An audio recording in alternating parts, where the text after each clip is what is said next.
you just opened a plant in the United States, and you told me over the phone the other day that it definitely means that your costs are going to be higher.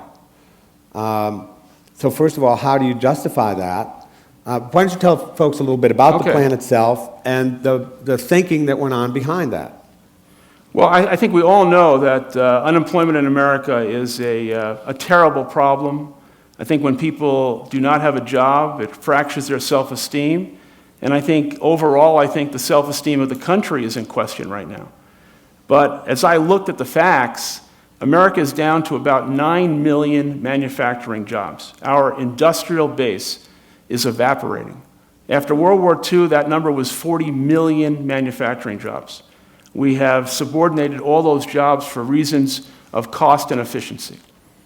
And I think when we had an opportunity to build a new facility, of course, the opportunity to build it in Asia, Mexico, was about 20% less. The operating costs would have been less.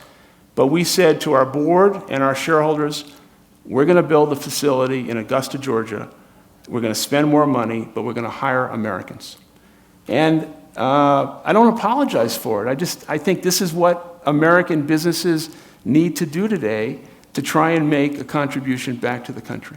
But, you know, this does raise the question of, you know, if every other company did that, would our companies be more uncompetitive, less competitive? I mean, would it create that series of problems? You know, I think there's other ways to take cost out of the business. And I think it's a zero-sum game that most people are looking at this, and it's the wrong decision.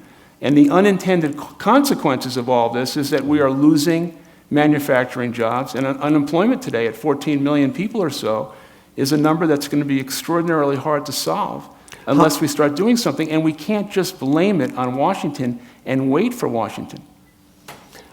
How many jobs will this About 200. Right. But that's part of the problem, too, is that in the old days, a manufacturing plant employed lots and lots of people.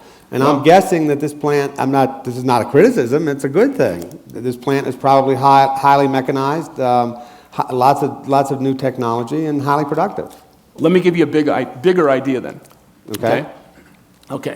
I think we probably have all heard that there's a ton of money sitting on the balance sheets of most public companies that is sitting overseas.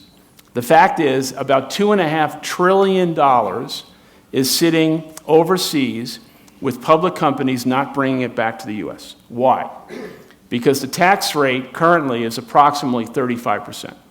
Now, of all the things that I could think of that would be a bipartisan win for both parties, if we could create a mechanism for that money to come back at a lower tax rate, it would be an incentive for all companies to bring the money back, but you do not get the lower tax rate unless it's linked to employment of new people.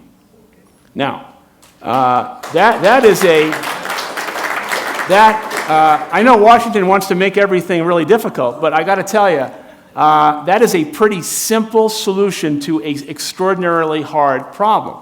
If you divide the $2.5 trillion by $50,000 or $60,000, you would reduce the unemployment in America to about 6%. I mean, why can't we do that? Well, that's a good. Why can't we do that? I mean, because we can't do that because we're living at a time right now where the lens in which the politicians of our country see everything is ideology, partisanship, and their own personal reelection. And the vocal minority on both sides have unfortunately captured the imagination of the country.